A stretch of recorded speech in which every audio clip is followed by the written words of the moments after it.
Од раните утрински часови силен рев и лање на кучиња ги пробуди жителите на битолското село Крстоар, откако млада мечка на 50 метри од најгорната куќа во леската крај реката се фатила на јамка од метална сајла што ја подметнале криволовци. Високиот дивеч за крстоарци не е нешто невообичаено, бејќи селото е вгнездено во подножјето на шумскиот појас на Баба планина.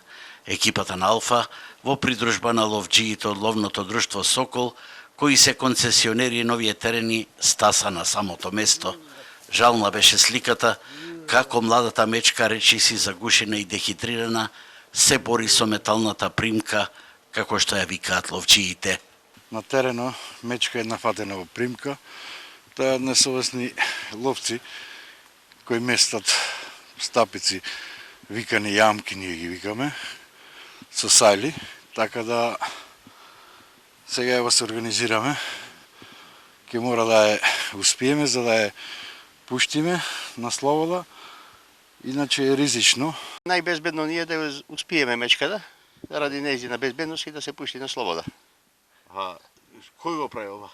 Па има многу кој го прави. Има ловоградци, има секакви луѓе. Не може да знаеш и од цивилите исто ќе видат дека има дивина и се стават примки. Сепак, жителите се жалат дека високиот дивеч, како мечката и дивата свиња, им прават штети, особено во лозијата, пченките, па дури и на козите. Како да се заштитиш, те клавам шишина, лозије, кунци, обесмам, се, ама не бега ништо. Ништо нема тоа. Одсем да си таму, да прдлиш на пушка, да запустиш, да избега. Младата мечка денеска имаше среќа и ќе го продолжи својот живот по вертикалите на Баба планина, но за кусо време ова е трет случај на ваков криволов. Од шумската полиција велат дека несовесните криволовци од кои најмногу страда дивечот тешко се фаќаат. Мечките се трајно заштитени со закон и казната за нивно криволовство изнесува 18.000 евра плюс и можност за затворска казна.